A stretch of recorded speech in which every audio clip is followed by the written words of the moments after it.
Вы находитесь в театре. Слышите третий звонок. Проходите в зрительный зал. И вскоре ваш взгляд будет устремлен лишь на сцену. Но что, если мы заглянем туда, где рождается музыка, в оркестровую яму?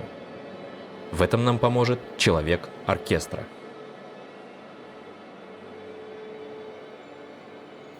Очень часто контрабас называют большой скрипкой, но это в корне неверно, потому что контрабас не относится к семейству скрипичных инструментов. Контрабас ведет свою историю от виолы да гамбо, от семейства виол. Потому что первые контрабасы начали делать из контрабасовых виол. Контрабасовая виола имела 6 струн и лады.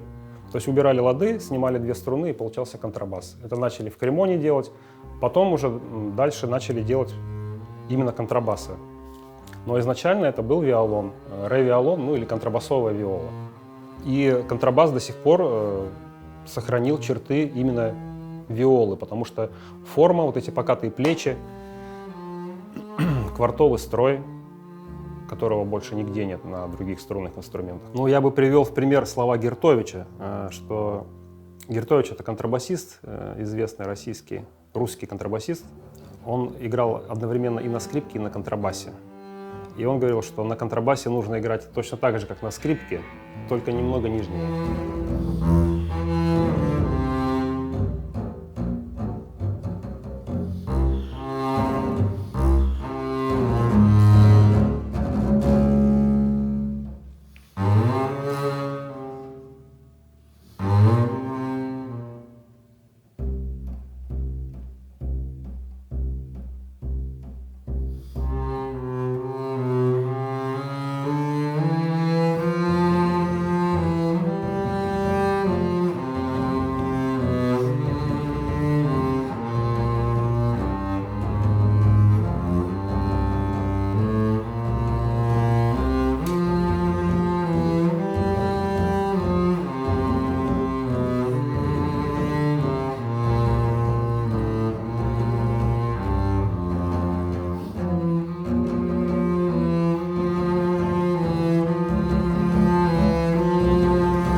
В оркестре мне нравится ощущать себя фундаментом, потому что контрабас — это фундамент.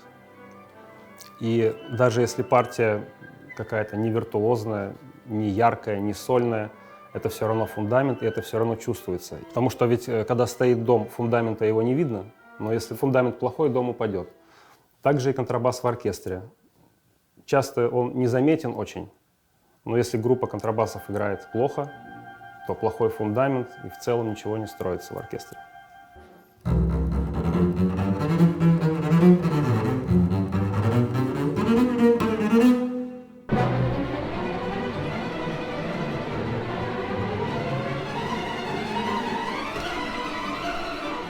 У меня нет любимого произведения. Вернее, оно есть в каждый момент, когда я играю какое-то произведение, оно становится для меня любимым.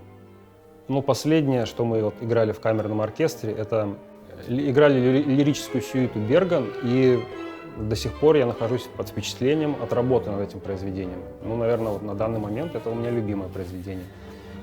Дальше будем играть что-то другое, любимое будет другое произведение. Мне нравится работать в яме. И не в яме тоже нравится работать. Мне в целом нравится играть на контрабасе, неважно где. И я считаю, что можно получать удовольствие при любой работе, независимо от того, где ты играешь. Можно себя реализовать. Свои творческие и любые другие задачи. Ну, во-первых, в яме тебя не видит публика. То есть при исполнении оперы, балета. И то, что ты не находишься под пристальным взглядом, это дает некое другое состояние, чем то, когда ты сидишь на сцене. И, естественно, другое ощущение при игре. Я не могу сказать, что это более расслабленное состояние. Нет, оно не расслабленное, просто другое, другие ощущения.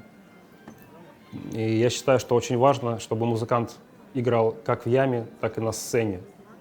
И даже соло на любом инструменте. Потому что нужно использовать вот эти все разные состояния и уметь во всех этих состояниях хорошо играть. То есть если человек играет только в яме, и вдруг неожиданно его посадят играть на сцену, он будет чувствовать дискомфорт, и он не сыграет так, как мог бы сыграть, потому что это разные ощущения. Ни один оперный спектакль не проходит так, как он был выучен раз и навсегда. Это всегда какие-то новые темпы. Певец может замедлиться, может ускориться, могут измениться нюансы.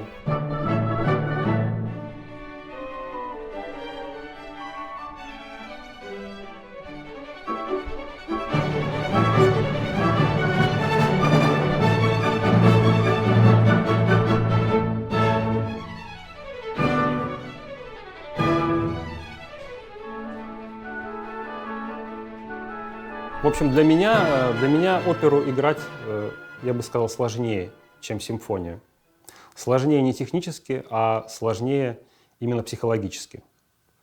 Потому что нагрузка для меня лично больше, когда я играю оперу, чем симфонию. У всех по-разному, да. Кто-то, наоборот, в опере расслабляется, сидит, а на сцене, играя симфонию или там какие-то камерные произведения, он напряжен. У меня нет. Я, когда играю оперу, я напряжен всегда. И даже если у меня там 3 ноты, я могу так устать, как будто бы я 2 часа играл соло. Но при этом вам нравится? Конечно. Это ведь моя работа.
Спасибо, что вы с нами.